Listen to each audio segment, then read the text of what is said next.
Punyeta kayong lahat. Wala na kayong respeto. Gabi-gabi na lang ganito. Sawang-sawa na ako. Kahit kailan naman, hindi nyo naman ako naiintindihan eh. Pa, Tama please, na. parang awa mo Tama na. Tama na, ayoko na. Aalis na ako, bahala na kayo sa buhay nyo. naman.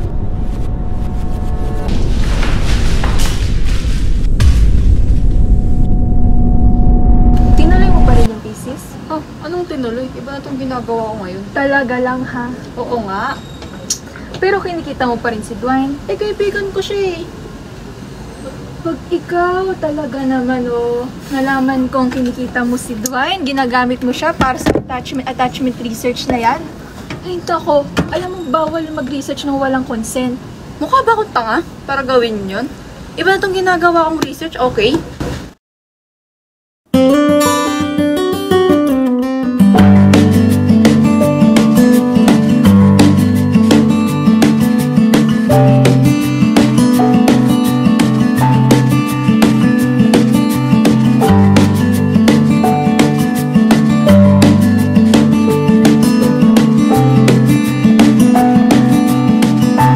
It's been 3 months since we really started getting closer.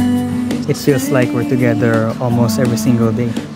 Sometimes at the library, sometimes in cafe, a lot of times in the garden.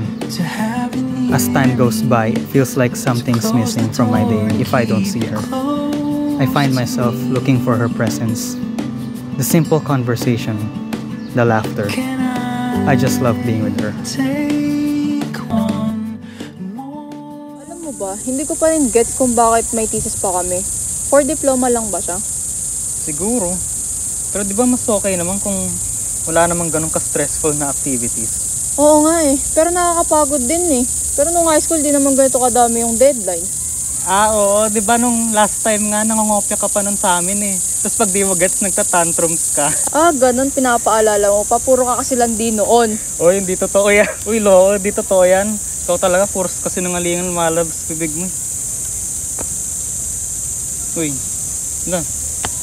Ka na nahimik. La, sorry no. Griselda, tanong ko lang. Hindi ka ba nagsasawa sa orange?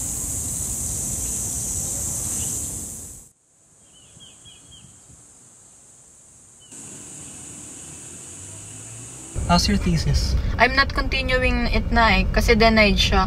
Labag sa research ethics ang walang consent ng subject eh. Are you sure? I think there's something not right. She kept saying she's fine, but I know her. Okay ka na? Wait lang, may tumatawag na eh. Sabi mo.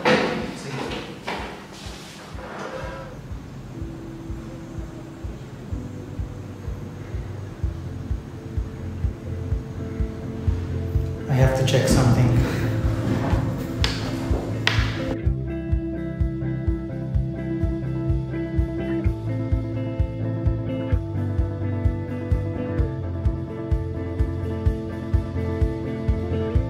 Bakit may Excel? Bakit naka-record?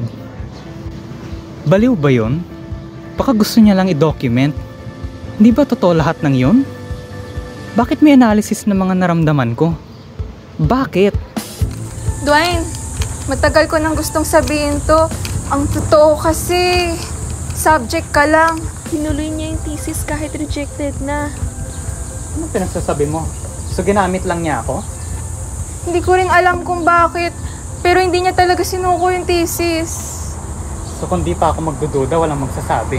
Sorry.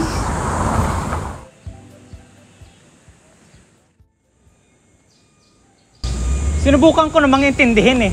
Pero akala mo sa akin, subject sa experiment? Ha? Hindi ganun yun! Nung hindi ganun yun, Griselda, nakita ko lahat. May notes, may graphs, may analysis pa ng mga reaction ko. So peke lahat yon. I opened my heart and I trusted you. Hindi peke lahat ng yun! Totoo lahat ng yun! Totoo yung oras natin! Totoo yung thesis! So ginamit mo lang ako? Kahit alam mong mali? Kahit hindi ko alam? Oo! Para sa lahat! Para sa mga katulad kong iniwan! Ano sabihin? Bakit? Naranasan mo bang maiwan? Yung gigising ka na lang sa isang araw tas wala na? Kasi kami ng mga kapatid ko, oo, tinato kami ng tatay ko na parang wala kaming halaga. Iniwan kami dyan na parang para kaming basura na nasa gilid. Ginamit ko yung thesis ko kasi gusto ko maintindihan. Gusto ko maintindihan yung dahilan kung bakit kami iniwan ng tatay ko. Kahit kapalit nun, ako? Oo, alam kong masakit. Pero kung kailangan masaktan ng isa para maintindihan ng karamihan kung bakit sila nasasaktan, baka may silbi lahat ng to. Dwayne! Gising! Gising! Tama na, please! Tama na yan! Gumising ka na!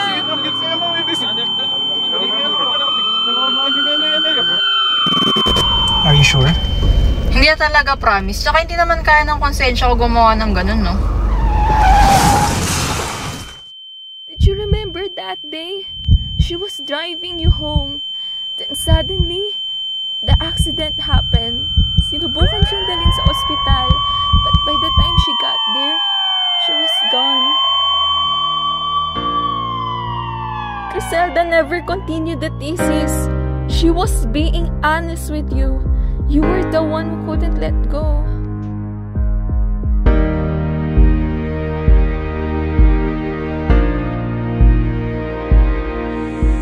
No way. I don't feel it. Why? You need to snap out of it. You were talking to no one. We saw it every single day. I know you miss her, but she's gone. Alam mo yun. Tama na pagpapanggap na parang nandito pa rin siya. Ay, lagi ka nalang nakatulala, kinakausap yung sarili mo.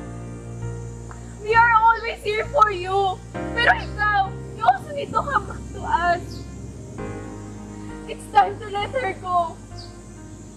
You have to face reality.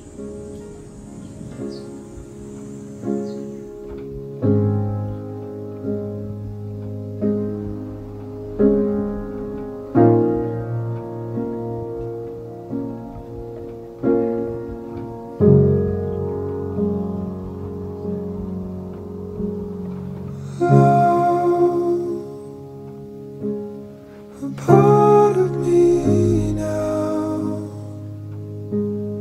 a palm to my mouth. I said it almost. I'm okay now, Griselda.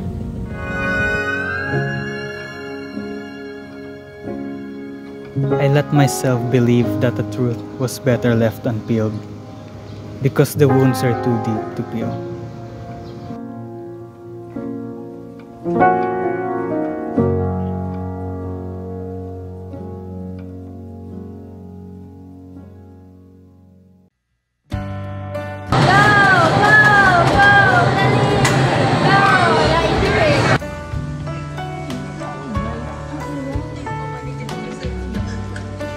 Wala kasi tayo, Mikey. Sige lang. Hoy, mag-usap lang kayo. Tingin kayo sa isa't isa. Uy, masaya kayo. Masaya kayo. Nagtatawanan kayo! Masaya kayo. Hampasin mo siya. Wala Hampasin na. mo. Hampasin mo. Alam, parang... Tingin, tingin sa isa't isa. Tingin. Ano ba? Mag-isip lang kayo sa isa't isa. 35, 36, 37, Wala pa. Sapa, sapa. 40 seconds.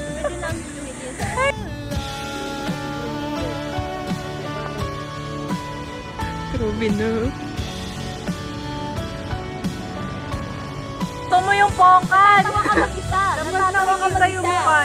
Uy, uy, Kunwari may humampas sa'yo. Kunwari may humampas sa'yo. Tumingin ka sa kanan mo. Kunyari may kausap ka nga. Umiwas ka, umiwas ka. Uy, masaya kayo, masaya kayo. Hindi kayo dama. Uy, huwag niyong patawanin. Kaya mo na para may ano. Mag-sweet kayo. Happy, happy. Tawa. Happy, happy. Go! Alam mo ba, ang ganda-ganda ng jacket mo. Saan mo nabili yan? Kasi I believe, ang ganda rin. May mga flowers pa. Kasi talamin, ang ganda rin eh. Saan mo nabili yan? Lang na lang tinatanong ko sa mga bili. Hindi ko na alam kung sabihin ko. Okay na yan. Nakit mo ba yung love kanina? Di ba? Di ba? Yan! Yan! Yan, sige.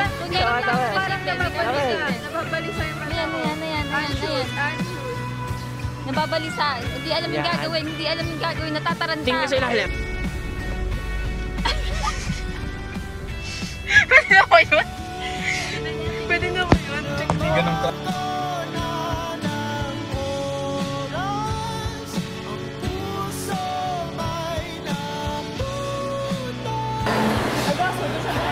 Sa pinangyarihan ng ano. Ano guys? Anong gagawin ka?